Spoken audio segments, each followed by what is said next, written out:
मित्रों राधे राधे। आज मैं आपको अमावस्या के दिन माता महालक्ष्मी की पूजन करते समय जो कहानी कही जाती है वही कहानी मैं आपको सुना रही हूँ। किसी गांव में एक राजा राज्य करता था। उसके गांव में एक व्यापारी रहा करता था। उसके 2 बेटे थे और 2 बहुएँ थीं और पत्नी थी। तो ऐसा समय आया कि वह व्यापारी गरीब होता चला गया।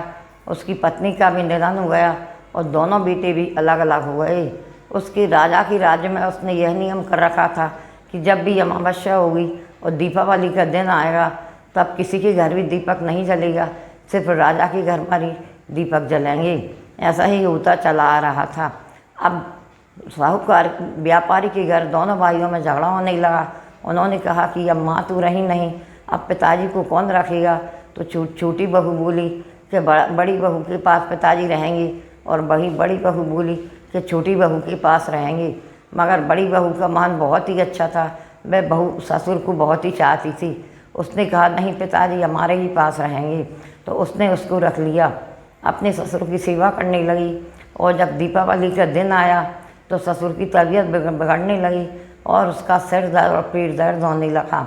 अब जब रात होने को आई तो ससुर ने अपनी बहू से कहा कि बेटा एक काम करो, राजा के आदेश अनुसार अपन उजाला नहीं कर सकते, मगर तुम एक काम करना, मेरे कमरे में छोटा सा दीपक जलाकर रख दो, जिससे अगर मुझे बाहर भी जाना पड़ेगा तो मैं कमरे में ही चला जाऊंगा।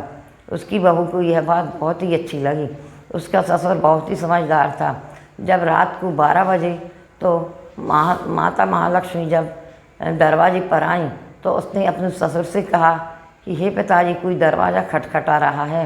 तो ससुर ने कहा कि बेटा आज दीपावली का दिन है, लक्ष्मी जी प्रत्येक घर में जाती हैं और जो उनकी सेवा सच्चे मन से करते हैं, उनको याद करते हैं, उनके घर में वह निवास कर जाती हैं। तुम दरवाज़ा खोलना, मगर उनसे पूछना कि तुम बेटी बनकर आई हो कि बहू बनकर अर्रे करती हुई आई हो कि छर्रे करती हुई। अगर भी कहें कि मैं बहू बनकर आई हूँ तो तुम दरवाज़ा खोल देना, और छर्रे करते आई हूँ तो भी दरवाज़ा खोल देना, मगर दरवाज़ा मत खोलना। बहू ने वैसा ही किया। वह दरवाजे पर गई और उसने पूछा कि आप कौन हैं। उन्होंने कहा कि मैं माता लक्ष्मी हूँ। आज दीपावली के दिन मैं प्रत्येक घर में जाती हूँ, इसलिए मैंने तुम्हारा घर में उजाला देखा तो मैं यहाँ भी चली आई। उसने कहा कि आप बहू बनकर आई हो कि बेटी बनकर। उन्होंने कहा कि हम तो बेटी बनकर आए हैं।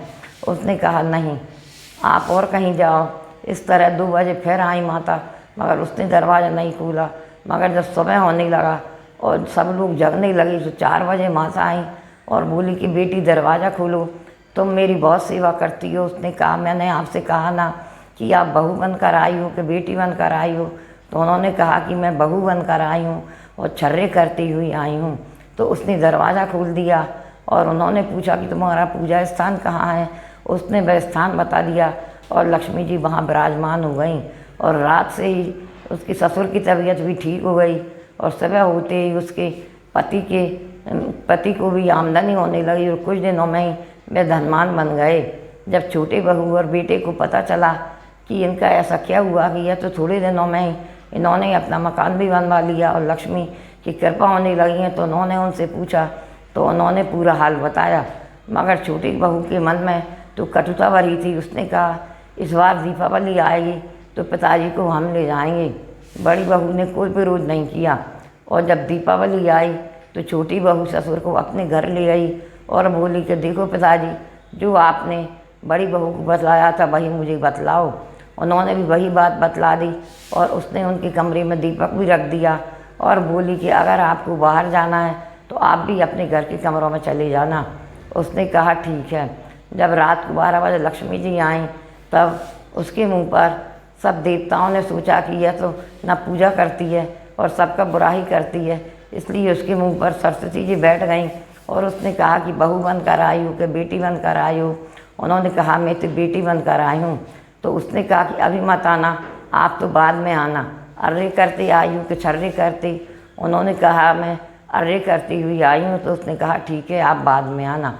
इसी तरह जब सुबह लक्ष्मी जी आई तो उन्होंने कहा कि कौन हो। उन्होंने कहा मैं बहू बनकर आई हूँ, मगर मैं अर्रे करती हुई आई हूँ। उसने कहा आ जाओ और दरवाज़ा खोल दिया। लक्ष्मी जी पूजा स्थान में बैठी और उन्होंने उसका पूरा कर देखा और उसके घर में जो भी महंगा सामान था वह सब लेकर चली गई। सुबह होते ही उन्होंने देखा कि उनके घर का सोना चांदी सब कुछ गायब हो गया और वह गरीब हो गए हैं। तो रोते हुए अपने बड़े भाई और भाभी के पास पहुँची। उन्होंने सवाल देखा तो बड़ी बहू ने उसको समझाया कि देखो, तुम दूसरों का बुरा मत किया करो, चुगली मत किया करो, माता लक्ष्मी और विष्णु भगवान की पूजा किया करो तो वह तुम पर भी कृपा करेंगे। उन्होंने अपने बड़े भाई और भाभी से माफ़ी मांगी और दोनों भाई और पिताजी आराम से इकट्ठे रहने लगे। माता लक्ष्मी जैसी कृपा तुमने बड़े बेटे और बहू पर की वैसे ही सब पर करना, और छोटी पर जैसी कृपा की वैसे ही मत करना। और सुनने वाले लोगों पर अमावस्या के दिन लक्ष्मी देवी सब पर ऐसी कृपा करें कि सब दान में दान से पूरे बने रहें। बोलो महालक्ष्मी की जय।